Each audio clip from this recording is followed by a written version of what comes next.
थियासिस नावाचा, त्या थियासिसने ह्या बैल पुरुषाला मारलं। आणि हे जे आहे ना ते आपल्याला स्पेन मध्ये वगैरे ती बैलांची काहीतरी असते ना ते त्याचं हे प्रतीक आहे। ह्याच्यामध्ये कुठेतरी पहिल्यांदा असं कळतं की जी काही समाज रचना होती त्या समाज रचनेमध्ये सामान्य माणसाला अद्भुत ताकद देण्याचा प्रयत्न आणि ती येऊ शकते याच्याबद्दलची आशा ही माणसाच्या मनात निर्माण व्हायला सुरू झाली। आणि ती व्हावी ह्याच्यासाठी पुराणातल्या कथा जशा आहेत तशा कथा ह्या माणूस तयार करायला लागला। आता आधी आपण शिलालेख बघितले, याचा अर्थ आपण लिपी तयार केली होती आणि नंतर ही कल्पनाशक्ती आणि गोष्टी ह्या आपण शिलालेखांमध्ये किंवा कशावर तरी लिहायला लागलो आणि त्याच्यामुळे विचारांना आवाजाचं असलेलं बंधन जे आहे ते तुटलं। लिहिलेला लेख हा जास्तीत जास्त लोकांच्या पर्यंत जायला लागला आणि म्हणून विचारांचा प्रभाव हा किती माणसांवरती पडेल, ती माणसांची संख्या जी आहे ती प्रचंड वाढायला लागली।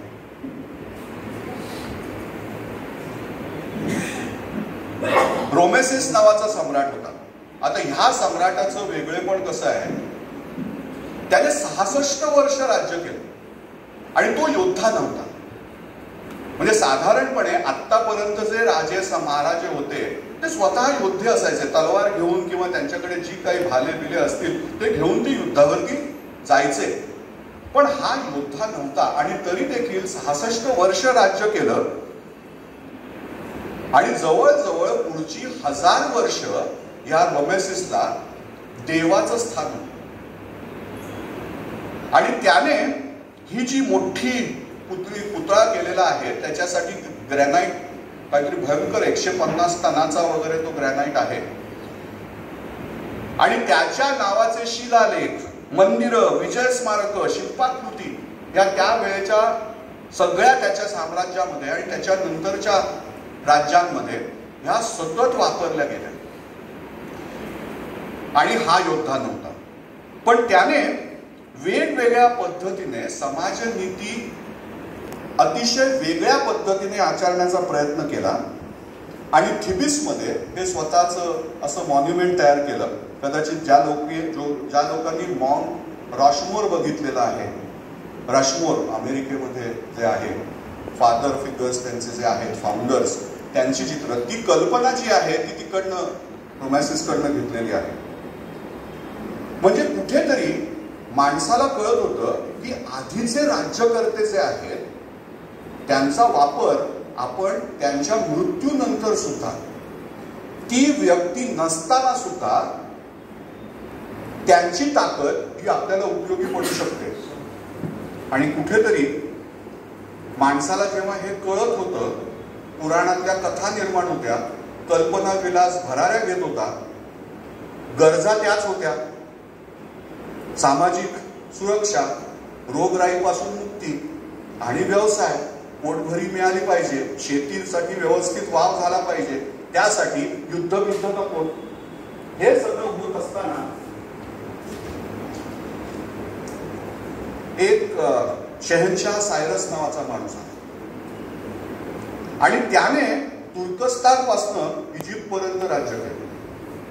कदाचित पहिला शहनशाह, त्याला शहनशाह म्हणतात, त्याचा राजाधिराज। ह्याने जी संकल्पना मांडली त्याचं वेगळेपण असं होतं की त्याने संघ राज्याची संकल्पना ही मानवाच्या इतिहासामध्ये पहिल्यांदा झालेली दिसते।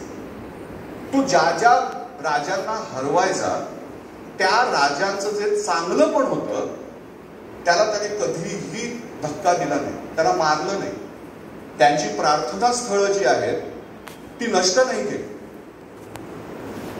कुठेतरी सांगावं असं वाटतं की तो पारशी होता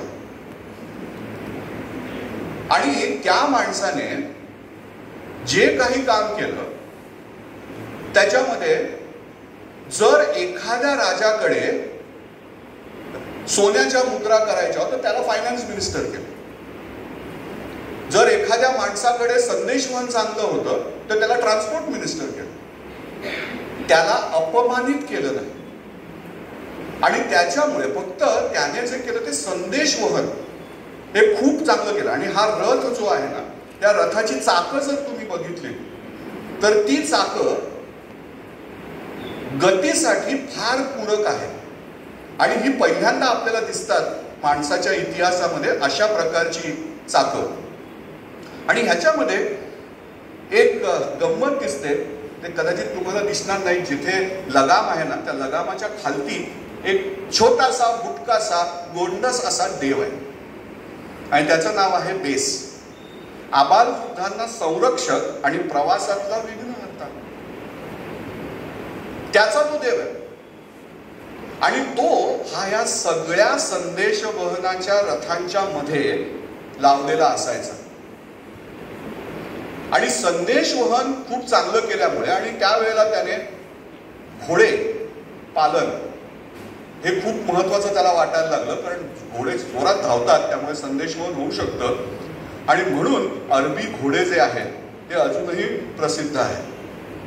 की पहिल्यांदा प्राण्यांचा वापर हा संदेश वहनासाठी, ना, युद्धासाठी वगैरे व्हायचा, पण संदेश वहनासाठी आणि राज्य करण्यासाठी हा कुठेतरी करताना दिसतो. ह्या सगळ्या गोष्टींमध्ये एक साधर्म्य आहे. ते पुढचं तुर्कस्तानमध्ये अलेक्झांडरचं चित्र हे त्याच्या नंतर आलेले राजा, लायकोसिमियस नावाचा एक राजा होता, त्याच्या काळातलं हे अलेक्झांडरचं चित्र आहे. आता प्रत्येकाने स्वतःच्या राजमुद्रा केल्या, पण मग लायकोसिमियसला अलेक्झांडर त्याच्या आधी 300 वर्ष ज्याने राज्य केलं त्याची राजमुद्रा का महत्वाची वाटली? आणि नंतर जर बघितलं तुम्ही तर त्या अलेक्झांडरला 2 शिंग आहेत. इकडे दिसत आहेत ती 2 शिंग.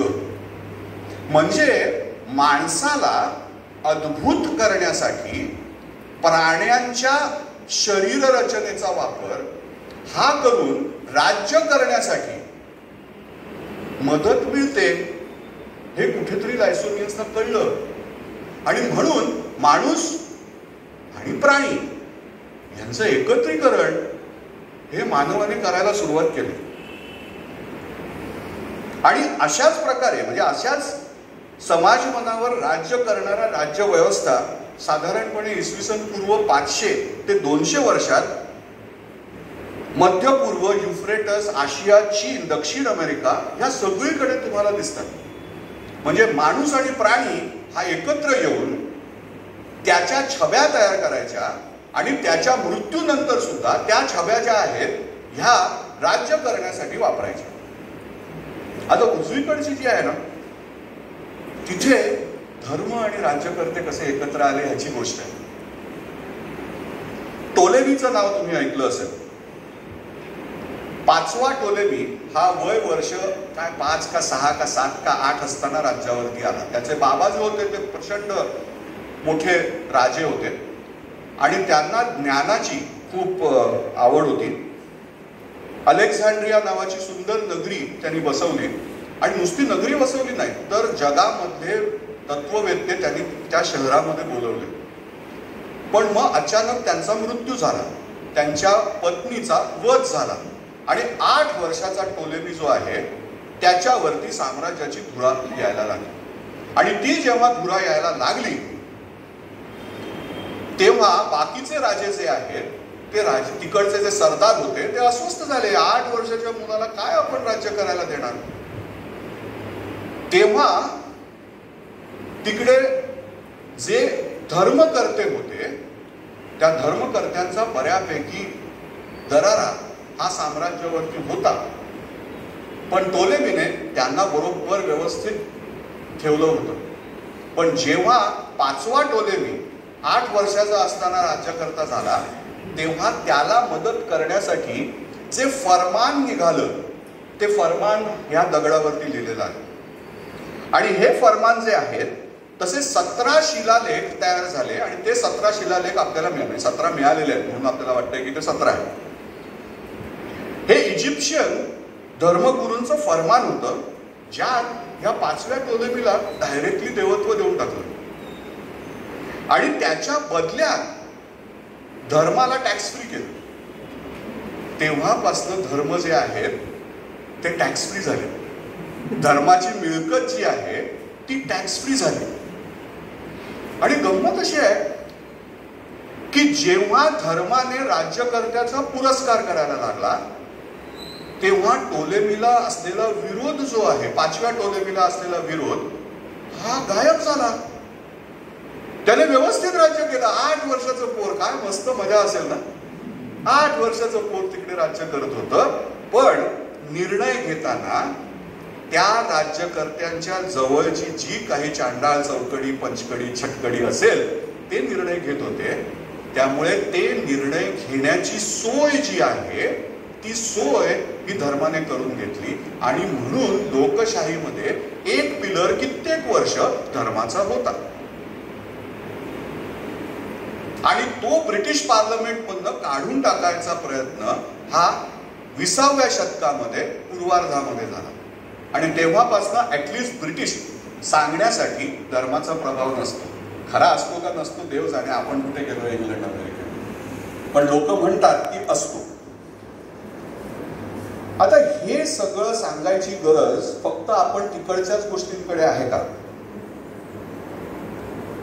हा पशुपतीनाथ, मोहेंजोदाडो, हरप्पा आणि ह्या पशुपतीनाथाच्या चित्रामध्ये आसनस्थ पशुपतीनाथ, लिंग ताठरता आणि चंद्रामुळे ते शंकराशी निगडित आहे असं वाटतं. हे सगळं कसं होत असेल ह्याच्यासाठी जेव्हा न्यूरोसायन्सचा विचार केला जातो तो आपण करणार आहोत. पण माणसाच्या इतिहासामध्ये नियमावलीची आवश्यकता जेव्हा भासायला लागली आणि ती नियमावली लोकांनी पाळावी याची गरज जेव्हा भासायला लागली तसा समाज जसा जसा बदलत गेला तसा स्वाभाविकपणे धर्माच्या पद्धतींमध्ये, धर्माच्या गरजांमध्ये धर्माकडे पाहायला